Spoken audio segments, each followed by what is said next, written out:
Di rumah Sukar, masih di rumah Sukar, seorang dokter yang merupakan dokter pribadi keluarga Sukar di kota datang. Dan setelah mengecek kondisi Catur, dokter itu pun memberitahukan jika Catur hanya mengalami luka memar di area punggung dan tulangnya. Dokter meminta agar tak perlu khawatir, biarkan Catur beristirahat sampai sadar. Kalau nanti ada apa-apa, silakan panggil saya lagi Kang Sukar. Dan kalau sampai dia mengganggu kenyamanan Kang Sukar, saya juga ada rekan sesama dokter yang bisa menangani ODGJ apabila tak bisa lagi dengan terapi.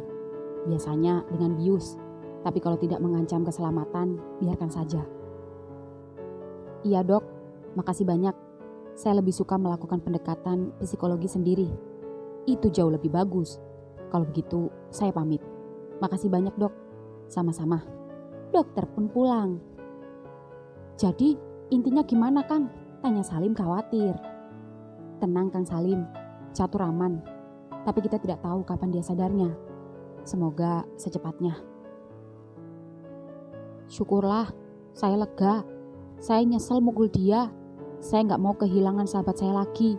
Saya sudah kehilangan Cokro. Saya gak mau kehilangan Catur apapun kondisinya. Mau dia waras ataupun edan. Iya Kang, saya ngerti. Lalu, gimana kondisi Kang Sukar sendiri? Saya ikhlas Kang.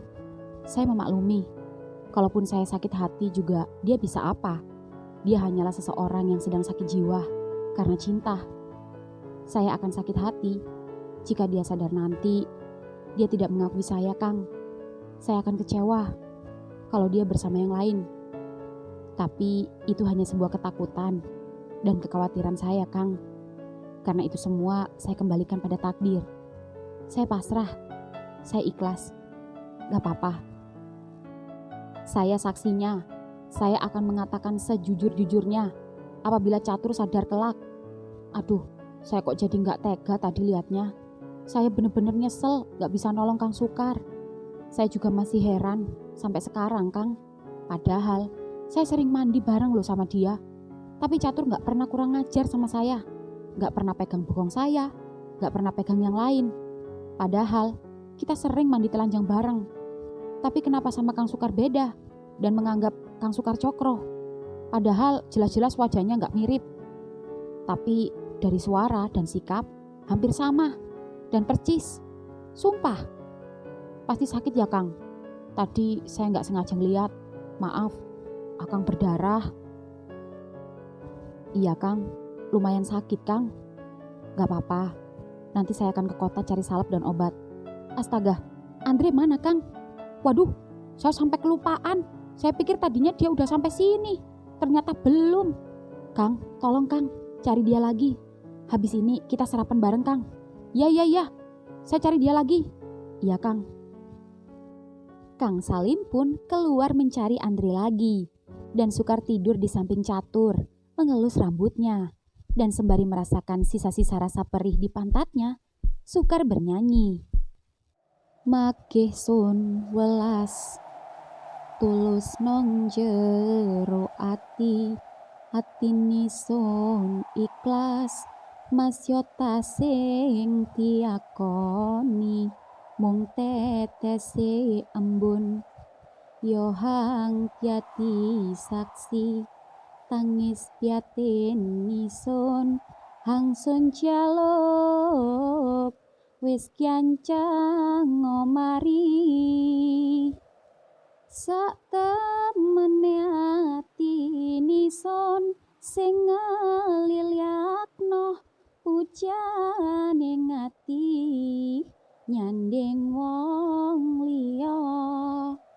Lara hangsun tampa nang ati nison make krasa serang gedine welas nyang riko. Yang artinya masih ku cinta tulus di dalam hati, hati aku ikhlas meskipun tak diakui, hanya tetes embun yang menjadi saksi tangis batin ini yang ku pinta Ya cepatlah usai. Sebenarnya hati aku tak mengikhlaskan pujaan hati bersama yang lain. Sakit yang kurasa di hatiku masih kerasa, saking besarnya cintaku padamu. Sukar tiba-tiba menangis saat mengelus rambut dan wajah Catur, lalu memeluk tubuh Catur dan bersandar di dadanya. Tur, aku ikhlas apa yang telah terjadi. Aku ikhlas apa yang sudah kamu lakukan kepadaku. Tapi aku tak janji, aku ikhlas jika nanti ketika sadar, kamu ngelupain aku dan sama yang lain. Tur, aku ingin kamu sadar. Aku tidak bermaksud untuk menggantikan posisi Cokro di hidupmu. Tapi aku hanya orang asing yang tertarik kepada seorang Catur. Isun welas temenan ambiriko. Aku sayang banget sama kamu. Di hutan bambu. Di hutan bambu sendiri, Andre menyasar jauh hingga hampir masuk ke lereng gunung. Karena lelah tak menemukan jalan pulang, Andre pun duduk di bawah pohon besar. Suasana hutan yang rimbun minim cahaya matahari masuk membuat sekitar terlihat seram. Andre bingung harus berbuat apa. HP tak ia bawa. Yang ia bawa hanya peralatan mandinya saja. Haus dan lapar ia rasakan.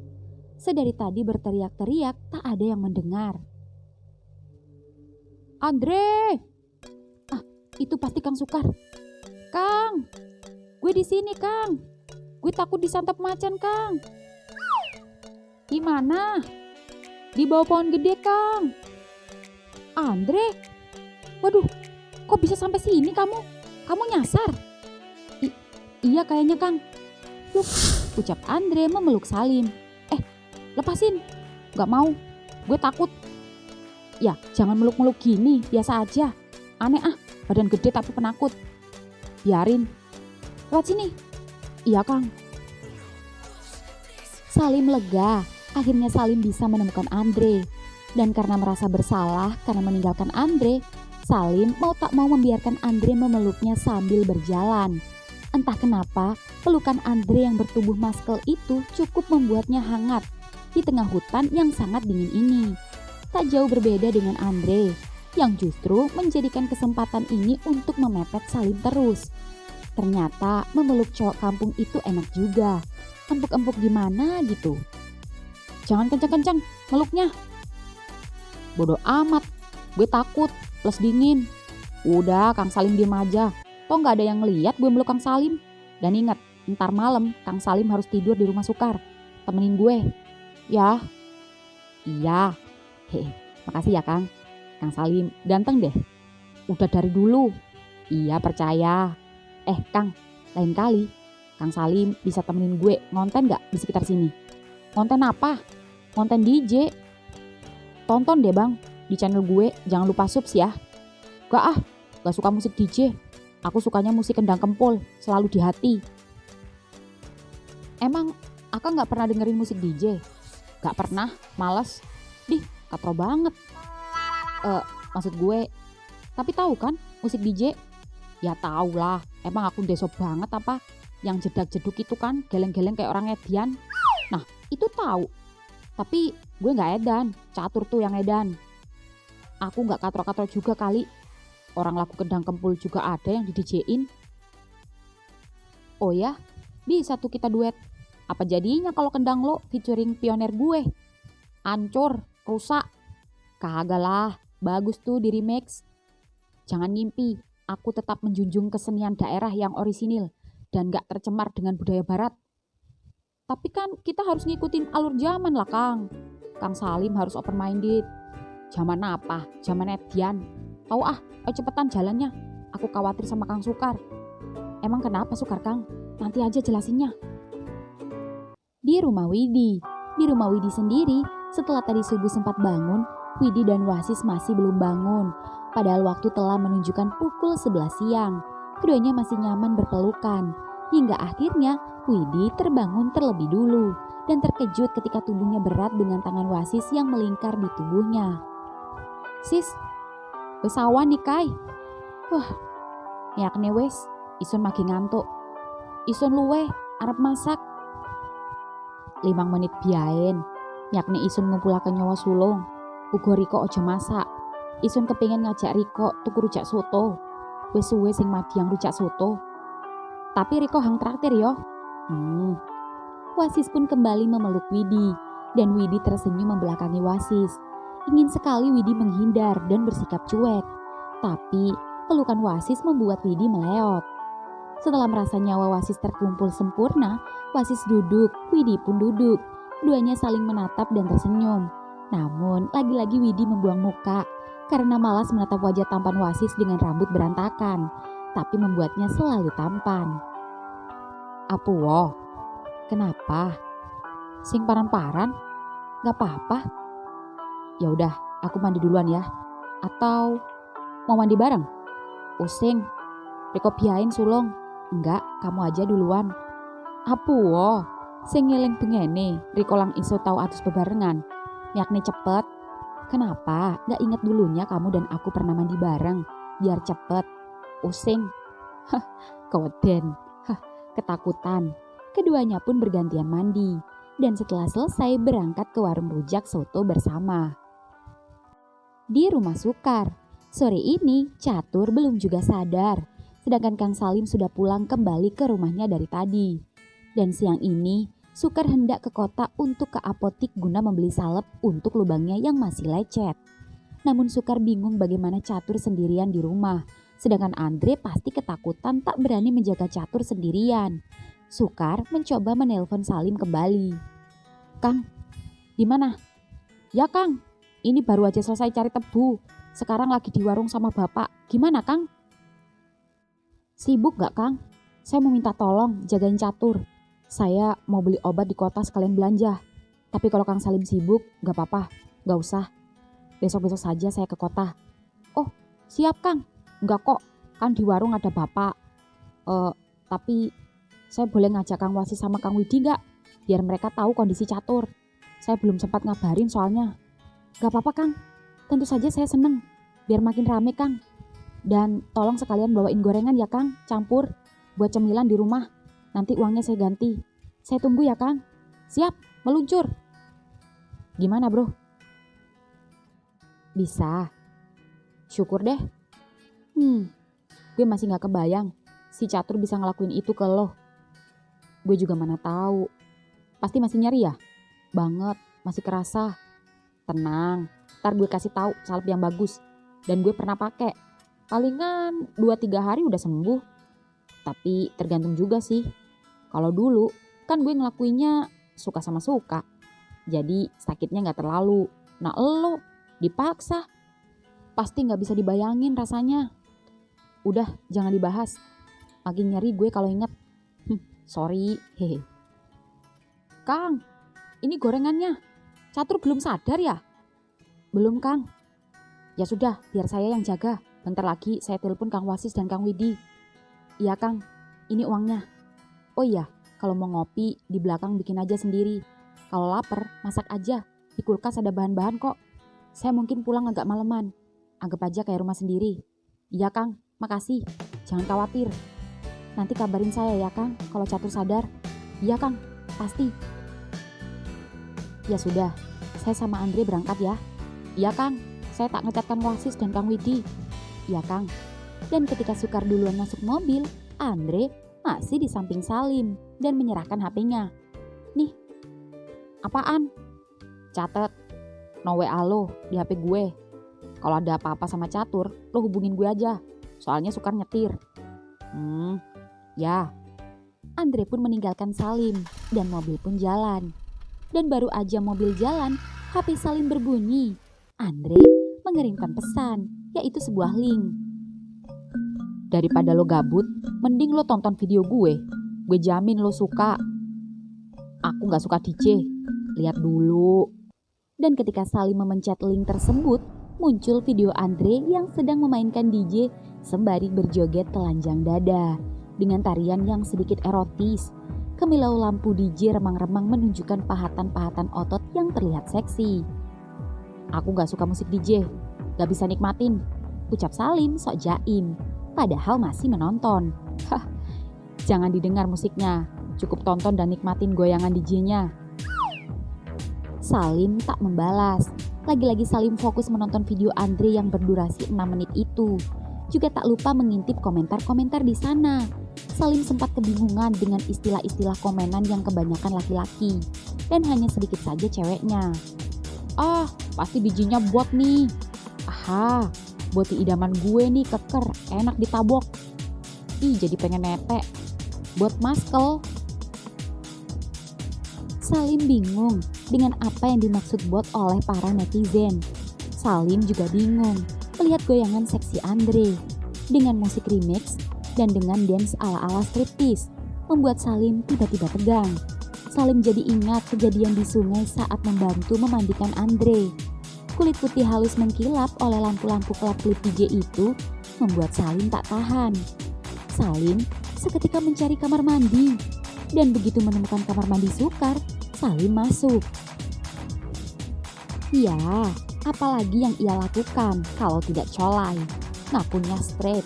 Tapi ketika melihat goyangan Andre saja, ia tak tahan. Aneh, apalagi ketika Andre menghadap membelakangi layar dan bergoyang menunjukkan pantat kekarnya di balik celana ketatnya. Suku pantat cowok yang aduhai, ibarat kata osing, bokong semok bak nongko sesigar, yang artinya pantat semok layaknya buah nangka yang terbelah. Dreh, reko apu otah bisa gawe ison ketigai. Aneh temenan. Padahal isun sadurunge yo tau ndeleng video bokep ring HP-ne catur biyen nih. Tapi apuwon ndeleng Riko kok lebih nafsui ketimbang video bokep. Kari seksi Riko, Dre. Dre, kamu kenapa sih bisa buat aku kayak gini? Aneh banget. Padahal sebelumnya aku pernah lihat video bokep di HP-nya catur. Tapi kenapa pas lihat kamu kok lebih nafsuin ya daripada video bokep? Seksi banget kamu, Dre. Semakin seksi tarian Andre, semakin cepat kocokan Salim. Hingga kemudian, Lim! Waduh! Suara teriakan Widi terdengar dari luar yang membuat Salim panik dan buru-buru menghentikan aksinya. Lalu keluar kamar mandi dengan kondisi panas dingin dan menemui keduanya. Lim, Riko tekanan dai.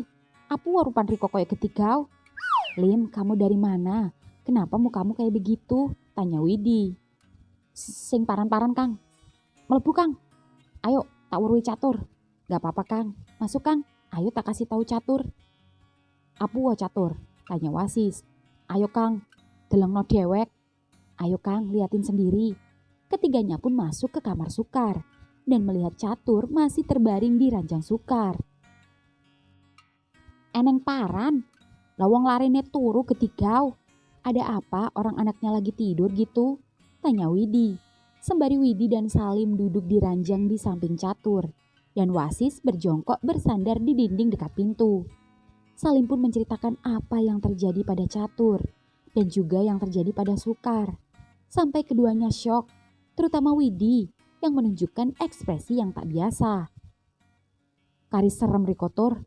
Serem banget kamu Tur, ucap Wasis. Yo gedigu anane, mula isun sing kuyat, sing tegon ndeleng Kang Sukar keloron, mergo isun hang nyakseni langsung. Untung biyain Kang Sukar lilo, ikhlas. Riko ngerti using, apuwa Kang Sukar bisa ngeliliakno. Ya gitu adanya, makanya aku gak kuat, gak tega, lihat Kang Sukar kesakitan, karena aku yang menyaksikan langsung.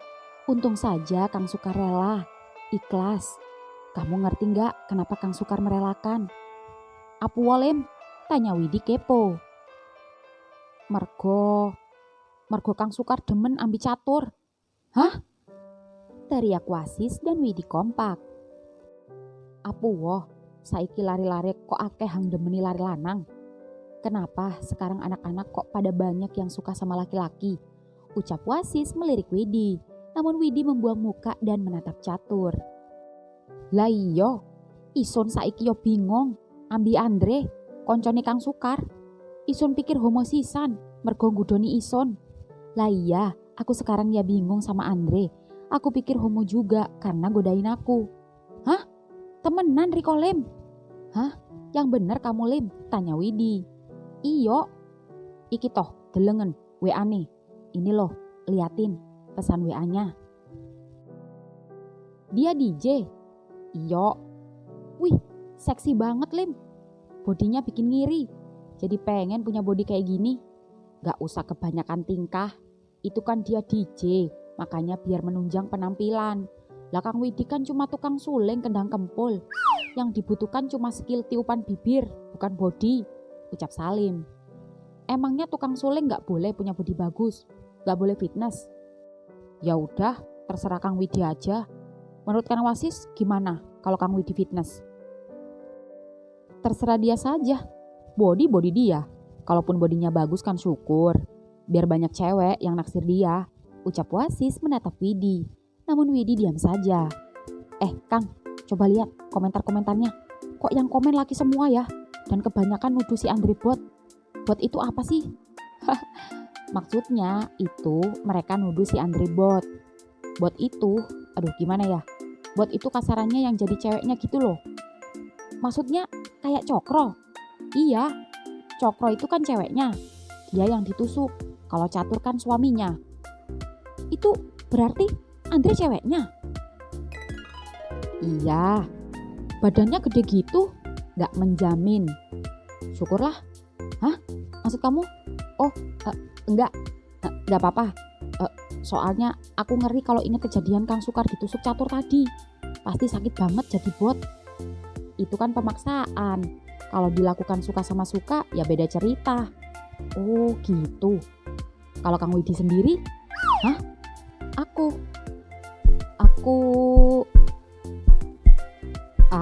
Udah. Ngomong-ngomong, apa Sukar sudah memeriksakan Catur pada dokter? Tanya Wasis mengalihkan pembicaraan, namun tetap menatap wajah Widi. Sudah Kang, sudah dicek dan katanya aman. Hanya saja Catur belum sadar-sadar dari pagi. Oh, syukurlah. Jadi haus. Kang, mau tak buatin kopi? Tadi udah dibilangin sama Kang Sukar, anggap aja rumah sendiri. Mau masak, ngopi juga tinggal ke dapur aja. Tak buatin kopi ya? Tadi ada gorengan juga. Aku mau teh aja, ucap Wasis. Kang Widi, mau ngopi juga? Aku mau kopi susu, ada nggak? Ayo kita ke dapur. Ada apa enggak kita cek sendiri. Sekalian Wid, kamu aja yang bikin. Kamu tahu porsiku, perintah Wasis. Memangnya kenapa kalau aku yang bikin? Tanya Salim. Wasis gak suka terlalu manis. Aku biasa membuatkannya teh di rumah. Cie, kayak udah suami istri aja. Aku duduk di luar aja ya. Lagian Catur tidur. Wasis tersenyum lalu keluar kamar dan duduk di ruang tamu. Dan di dapur sendiri, Salim dan Widi sedang membuat kopi dan teh untuk ketiganya. Kang, nanti pas mau maghrib aku tak pulang dulu ya. Mau makani sapi dan mandi. Habis maghriban aku kesini lagi. Kalian pulang dah. Iya, gampang. Kamu jaga di sini terus sampai malam. Gak jaga aja, tapi juga disuruh nginep nemenin Andre yang penakut. Hah? Iya Kang, pusing aku. Badan aja gede tapi penakut. Tapi entar gak ada latihan kan? Gak ada hari ini. Aman. Besok kayaknya. Hati-hati, tidur sama cowok homo. Kenapa Kang? Gak apa-apa. Kamu sendiri kan homo. Selalu tidur berdua lagi sama Kang Wasis. Tapi Kang Wasis gak pernah cerita kalau Kang Widi aneh-aneh. Aku emang gak pernah macem-macem sama dia. Dan justru setelah aku nembak dia dan ditolak, dia yang meluk-meluk aku dan lebih agresif. Loh kok gitu? Jangan-jangan Kang Wasis? Enggak. Dia cuma gak mau aku berubah aja. Kan biasanya dari dulu aku gak menjauh. Tidur aja jauh-jauhan pakai spasi. Biasanya kan kita pelukan kayak biasa. Tapi semenjak dia nolak, aku gak mau deket-deket. Makanya dia gak suka. Aku jadi takut tidur sama Andre.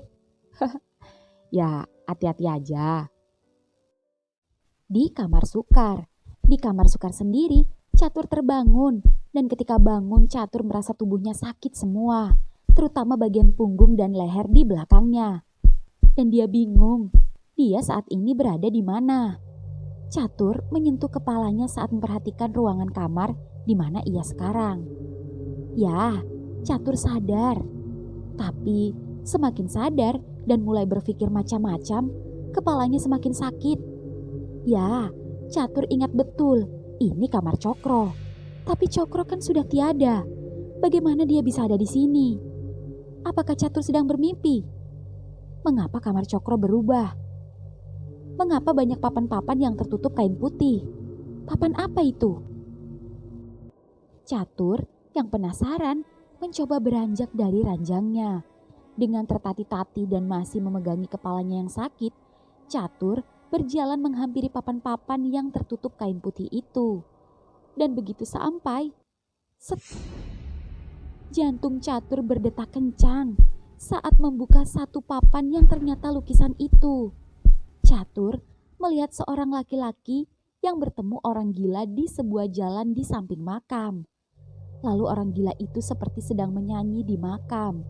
Kepalanya semakin sakit saat melihat lukisan di mana di hutan bambu terdapat sosok lelaki tampan dengan pipi yang tumpah-tumpah alias tembem, namun dengan wajah pucat dan dengan tatapan sayu penuh kesedihan, menggantung dengan leher yang terikat dan dengan sosok orang gila yang berteriak menjerit di bawahnya.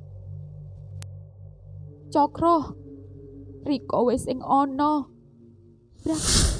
Catur jatuh pingsan di lantai saat merasakan kepalanya sakit tak terkira. Dan teriakan Catur itu seketika membuat ketiga sahabatnya langsung berlari ke kamar Sukar. Catur, teriak Salim. Sis, coba cek, masih hidup gak? Tanya Widi, dan Wasis mengeceknya, melihat denyut nadi dan nafas di hidungnya. Masih, taruh dia di atas, dan kabari Sukar atau Andre. Iya, memanggil Andre. Dre, bilangin Kang Sukar, Catur barusan sadar, tapi terus pingsan lagi. Oke, tolong pantau, ini mau pulang, masih kejebak macet. Pukul 10 malam. Malam ini mobil Sukar baru saja sampai di rumahnya. Dan begitu keluar mobil, Sukar dan Andre buru-buru masuk ke rumahnya. Dan di sana ada Kang Salim yang menunggu Catur. Kang, maaf kemalaman. Kang Wasis dan Kang Widi baru aja pulang. Iya Kang, makasih. Jadi gimana Kang? Tadi pas saya lagi bikin kopi di dapur, saya dengar Catur teriak memanggil Cokro. Pas saya masuk, Catur udah pingsan lagi. Di lantai, di sini, di bawah lukisan Kang Sukar. Yang sepertinya tadi dia yang buka, ucap Kang Salim. Dan Sukar menutup kembali lukisannya, lalu menghampiri Catur. Kang, biar saya jaga dia. Kang Salim makan dulu sana. Saya bawakan makanan untuk Kang Salim. Dre, ajak Kang Salim makan. Setelah ini Kang Salim istirahat aja ya sama Andre, biar saya jagain Catur. Ya udah, lo istirahat dah. Gue tahu lo capek. Jangan lupa dioles salepnya. Yuk Kang. Ya. Kang Sukar nggak makan. Tadi udah makan bakso Kang di depan masjid sekalian sholat. Ya sudah, makasih. Saya makan dulu. Iya Kang. Kang Salim pun makan bersama Andre di luar rumah, sembari menikmati udara malam. Kang, gimana? Udah nonton belum? Udah, biasa aja. Enak lagu-lagu Osing. Nih, gue tunjukin lagu Osing yang di remix. Coba pakai handset. Nih, satu-satu, biar kita sama-sama denger. Gak ah, coba. Mau tak mau, Salim menurut. Dan keduanya sama-sama mendengarkan musik DJ, sembari makan malam bersama. Sedangkan Sukar mengunci pintu kamar dan berniat mengobati lukanya dengan salep.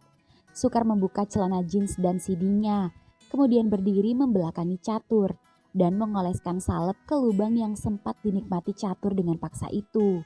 Rasanya masih perih, tapi bercampur dingin, dan lambat laun terasa sejuk.